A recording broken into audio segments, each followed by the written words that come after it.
आज ना यार अकील साहब को चलने जी ते कुछ चाह पानी पीने ते नाले जड़ा ना आप मेरी पक्की में दर्द हो रहा है आज बड़ा ते उस गोली गप्पा लेने ते अकील नाले साहब दूध शूध पियांगे हाँ दूध भी होगा जी, जी। हाँ ते चाह पी से पट्ठे नाले पट्ठे ते द्रांति भी ले ले थे ना आ जा। ओके हो गया ओके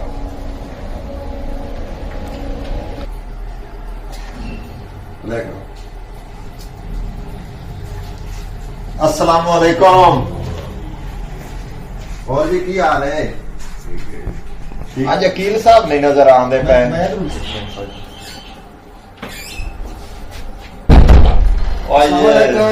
जानी साहब की हाल है जी अल्हम्दुलिल्लाह बेटा खैरियत से हो खैरियत से हो ठीक ठाक है मैं तगड़ा अल्हम्दुलिल्लाह गर्मी नहीं किधर हुआ बस असी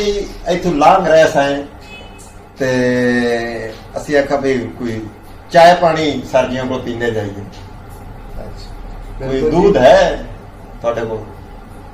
दूध की या चाय दूध एक ही है और जी बई ਤੁਸੀਂ ਇਹ ਆਖੋ ਵੀ ਸਾਨੂੰ ਅਸੀਂ ਚਾਹ ਪੀਣੀ ਹੈ ਦੁੱਧ ਹੈਗਾ ਵੀ ਦੁੱਧ ਵਾਫਰ ਹੈ ਮਾਸ਼ਾਅੱਲਾ ਚਾਰ ਮੱਝਾਂ ਲਿਆ ਰਹੀਆਂ ਖੜੀਆਂ ਨੇ जी जी ਸਮਝਾਈ ਲੱਸੀ ਦਹੀਂ ਜਿਹੜੀ ਸ਼ੈ ਦੀ ਲੋੜ ਹੈ ਤੁਹਾਨੂੰ ਹਰ ਚੀਜ਼ ਮਿਲੇਗੀ ਲੇਕਿਨ ਨਾ ਤੁਹਾਨੂੰ ਚਾय ਮਿਲੇ ਨਾ दूध ਮਿਲੇ क्यों चलो। सर जी ਵੀ ਦੁੱਧ ਮਿਲੇਗਾ ਤੇ ਚਾਹ ਮਿਲੇਗੀ ਚਾय ਤੇ दूध ਇਹ ਨਹੀਂ ਮਿਲੇਗਾ ਤੁਸੀਂ ਲਫ਼ਜ਼ ਹੀ ਗਲਤ ਬੋਲਦੇ ਜੀ ਤੁਸੀਂ ਕੋਈ ਨਾ ਕੋਈ ਗੱਲ ਕਰਨੀ ਚਵਲ ਮਾਰਨੀ ਪਹਿਲੀ ਤੁਹਾਨੂੰ ਲੱਸੀ ਪਵਾਣੇ जी ਗਰਮੀ ਹੈਗੀ ਹੈ ਤੁਹਾਡੇ ਵਾਸਤੇ ਕੂਲਰ ਸ਼ੂਲਰ ਕੋਈ ਚਲਾਣੇ तो सर जी कोई पंखा वगैरह ही चला दो हम तो गर्मी बड़ी है पंखा यार की यार ये ਤੁਸੀਂ ਕਿੱਥੋਂ ਪੁੱਛਿਆ ਗਲਤ ਲਫ਼ਜ਼ ਬੋਲਦੇ ਨੇ ਪੱਖਾ ਆਖੋ ਚਲਾਓ ਪੱਖਾ ਅਸੀਂ ਉਸਤਾਦ ਜੀ ਸ਼ਹਿਰ ਚੋਂ ਆਏ ਹਾਂ ਸ਼ਹਿਰ ਚੋਂ ਆਇਆ ਜੇ ਤੇ ਜੀ ਸ਼ਹਿਰ ਚੋਂ ਠੀਕ ਹੈ ਜੀ ਤੁਸੀਂ ਲੇਕਿਨ ਜਿਹੜੀ ਆਪਣੀ ਬੋਲੀ ਹੈ ਮਾਂ ਪਿਓ ਦੀ ਬੋਲੀ ਉਸ ਨੂੰ ਤਾਂ ਨਾ ਛੜੀਏ ਪੁੱਠੇ ਪੁੱਠੇ ਲਫ਼ਜ਼ ਤਾਂ ਅਸੀਂ ਨਾ ਬੋਲੇ ਨਾ ਆਦੀ ਬੋਲੀ ਜਿਹੜੀ ਸਾਡੀ ਹੈ ਉਹ ਬੋਲੀਏ ਤੇ ਠੀਕ ਹੈ ਜੀ ਪੱਖਾ ਚਲਾਣੇ जी ਲਓ ਜੀ ਪੱਖਾ ਮੈਂ ਛੱਡ ਦਿੱਤਾ ਹੈ अच्छा बड़ी मेहरबानी जी हाँ कोई सुकून हो गया ते माशाल्लाह ਤੁਹਾਡੇ ਕੋਲ ਪੱਠੇ ਹੈਣ ਤੇ ਉਹ ਕੋਈ ਦਰਾਂਤੀ ਵੀ ਸਾਨੂੰ ਦਿਓ ਨਾਲ ਤੇ ਦਰਾਂਤੀ ਮੈਂ ਤੇਰੇ ਡੇਢ ਜੀਵ ਦੇ ਨਾਲ ਦਰਾਂਤੀ ਕੀ ਹੁੰਦੀ ਵੀ ਤੇ ਅਈ ਆਪ ਦੀ ਦਾਤਰੀ ਬਣ ਚਾਹੀਦੀ ਦਾਤਰੀ ਬਦਲ ਲਿਆ ਦੇਣਾ ਤੂੰ ਹੋਰ ਲਫ਼ਜ਼ ਗਲਤ ਬੋਲ ਗਿਆ ਨਾ ਤੇ ਮੈਂ ਤੇਰੇ ਨਾਲ ਬੈਠੀ ਕਰਨਾ ਹੋਰ ਸੁਣਾ ਫਿਰ ਅੱਬਾ ਤਗੜੇ हाँ जी ठीक है ਘਰ ਖਰੀਅਤ ਛੋਟੇ ਭਾਈ ਦੇ ਸੁਣਾ कोई गोली लाभ जैसे मेरे जी पेट च थोड़ा थोड़ा दर्द उठींदा पिया है पेट में तू ऐसी की तरह भी मरोड़ उठती पई पेट में दर्द में गलत लफ्ज कोई गल ही नहीं साडी सही जी नहीं तुसी बिल्कुल लफ्ज बोलते ही गलत कमाल है यार मुड़ाई आग में सीधी तरह भी कोई चाय पानी तेन असि नहीं पूछने हैं और चाय नहीं पूछता मैं तेन बिल्कुल चाह पवावांगा चाय नहीं ना दूध उन्हें भी दुध पावांगे घाटी चाय डांग की चाह जी डांग ठंडे ऐसी चाय तेन ਅਸੀਂ ਤਾਂ ਬੜੇ ਉਮੀਦ ਲੈ ਕੇ ਆਏ ਸੀ ਵੀ ਜੀ ਕੋਈ ਵਕੀਲ ਸਾਹਿਬ ਕੋਲ ਜਾਣੇ ਕੀ ਚਾਹ ਤੇ ਚਾਹ ਦਾ ਰੋਲਾ ਪਾ ਤੇ ਬਹਿ ਗਏ ਤੁਸੀਂ ਮੈਂ ਪਿਆਉ ਨੇ ਸਮਝ ਆਏ ਅਸੀਂ ਜਾਣੇ पाऊंगा लेकिन जेड़ा सही बोलेगा तो तेन हर शय लभेगी कोई पानी वगैरह मिल जाएगा ड्रिंक पानी पानी बड़ा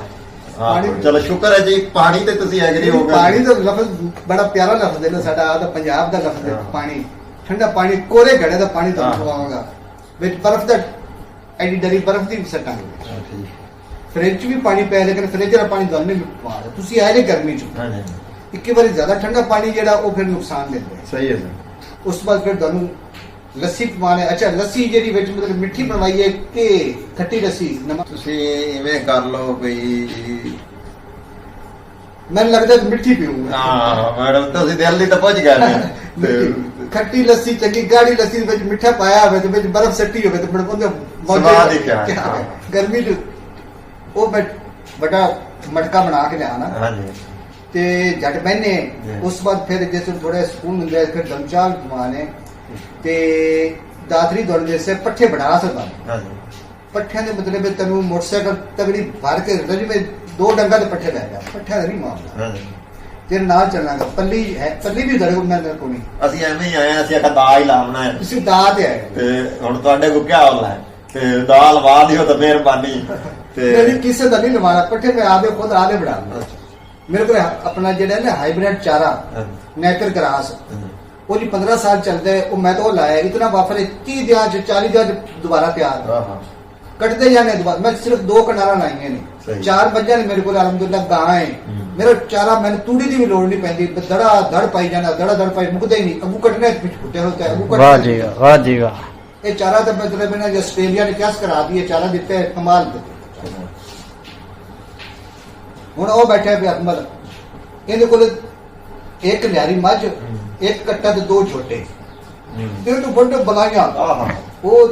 ਉਹ ਖੜੇ ਨੇ ਤੇ ਇਹ ਪੱਠੇ ਇਹ ਨਹੀਂ ਬੀਜਦਾ। ਰਜਕਾ ਬੀਜ ਰਿਹਾ, ਬਰਸੇਮ ਬੀਜ ਰਹੀ, ਉਹ ਸੁੱਕ ਗਈ, ਉਗਦੀ ਨਹੀਂ ਪਈ, ਜਵਾਰ ਉਗਦੀ ਨਹੀਂ ਪਈ। ਇਹਨੂੰ ਮੈਂ ਕਿਹਾ ਯਾਰ ਕੋਈ ਚੰਗਾ ਚਾਰਾ ਲਾ ਲੈ, ਚੰਗੇ ਪੱਠੇ ਬੀਜ ਜਿਹੜੇ ਨਵੇਂ ਆਏ ਨੇ ਉਹ ਬੀਜ ਮੌਜਾ ਕਰ। ਹੁਣ ਜੀ। ਮੈਨੂੰ ਆਦਾ ਵੀ ਮੈਨੂੰ ਕਿਧਰ ਬੀਜ ਲਿਆ ਦੋ, ਇਹਨੂੰ ਬੀਜ। ਮੈਂ ਕਿਹਾ ਵੀ ਥੋੜਾ 2 ਮਰਲੇ ਪਕਾਣੇ, ਜੀ ਜੀ ਉਹ ਫਿਰ ਤੂੰ ਕਲਮਾ ਲਾ ਲੈ, ਆ ਗਿਆ ਤੇਰਾ ਚੰਗਾ ਹੋ ਜਾਏਗਾ। ਤੇ ਉਹ ਪੱਠਿਆਂ ਦੀ ਕਟਾਈ ਵਗੈਰਾ ਤੁਹਾਡੀ ਕੌਣ ਕਰਦਾ ਹੈ? ਪੱਠੇ ਵੱਢਣਾ ਮੈਂ ਮਤਲਬ ਇਹ ਸਕੂਲ ਜਾਣ ਤੋਂ ਪਹਿਲੇ ਸਵੇਰ ਸਾਜਰੇ ਰੇੜਾ ਕੱਢਿਆ ਕਿਆ ਮਾਲ ਪੜ ਤੋਂ ਬਾਅਦ ਪੱਠੇ ਵੱਢ ਕੇ ਲੱਗੇ ਲਿਆ ਤੇ ਇਹ ਤਰ੍ਹਾਂ ਰਾਤ ਦੇ ਕੱਟੇ ਪੈਣ ਨੂੰ ਪਾ ਦੇ। ਮੈਨੂੰ ਸਵੇਰ ਮਤਲਬ ਫਿਰ ਅਸਰ ਦੇ ਟਾਈਮ ਫਿਰ ਦੁਬਾਰਾ ਮਸ਼ੀਨ ਚਲਾਈ ਦੀ ਲੋਕਾਂ ਲਾਇਆ ਹੈ। ਪੁਰਾਣਾ ਹੀ ਆਪਣਾ ਗੇਅਰ ਲੱਗੇ, ਉਹ ਇੱਕ ਬਲਦ ਜੋੜਿਆ, ਉਤਰੇ ਤੇ ਢੇਰ ਲਾ ਦੇ ਤੇ ਮਤਲਬ ਰੱਖ ਦਿੱਤੇ, ਜਿਵੇਂ ਲੋੜ ਪੈਂਦੀ ਨਹੀਂ ਫਿਰ ਪਾ ਦੇ ਨੇ। ਅੱਛਾ ਤੁਸੀਂ ਬੜੇ ਗੱਲ ਹੈ ਕਿ ਤੁਸੀਂ ਜਿਹੜੇ ਵਿੱਚ ਲਫ਼ਜ਼ ਗਲਤ ਬੋਲਦੇ ਜੇ ਨਾ, ਇਹ ਲਫ਼ਜ਼ ਨਹੀਂ ਗਲਤ ਬੋਲਨੇ, ਆਇੰਦਾ ਖਿਆਲ ਕਰਨਾ ਸਹੀ ਲਫ਼ਜ਼ ਬੋਲ। ਠੀਕ ਹੈ। ਮਿਹਰਬਾਨੀ।